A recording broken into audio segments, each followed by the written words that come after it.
المصمم هنا دوره ان هو يبتدي يختار الالوان المناسبة للبراند، ويبتدي يعمل الشعار او العلامة التجارية، يعمل التصاميم المناسبة للافكار اللي تخدم الخطة. يبتدي من هنا يحافظ على الالوان الخاصة بالبراند، ويطلع من الالوان دي افكار يحولها لصورة مرئية تجذب العميل وتوصل له الرسالة التسويقية من وراء الصورة اللي العميل ده شافها.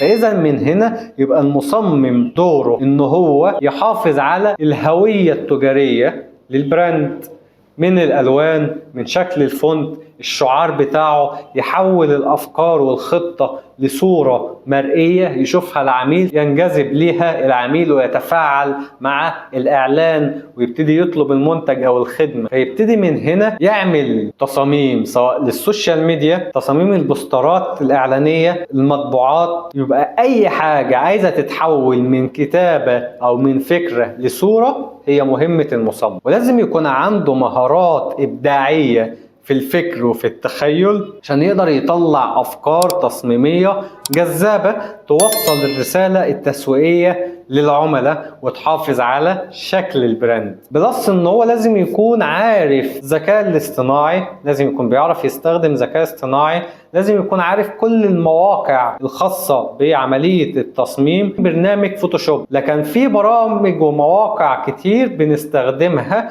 علشان نجيب منها الصور والايقونات والمؤثرات والالوان وامور كتير جدا لازم نجيبها علشان نقدر ان احنا نعمل بيها التصميم ده. فهو لازم يكون مطلع على كل الامور ديت، ولازم يكون سريع التعلم والتطور، يدرس امور كتيره. لازم يكون من هنا بيطلع على براندات والبراندات المنافسه عشان يشوف هم ماشيين ازاي، ويبتدي من هنا يعمل افكار نقدر ان احنا ننافس بيها، او يجيب افكار جديده مبتكره، او يشوف افكار موجوده في السوق ويحط عليها اضافات ويبتدي يعدلها ويحسنها ويطلع بافكار تانية احسن منها، وهكذا. ديت مهمة المصمم وديت المهام الوظيفية للمصمم.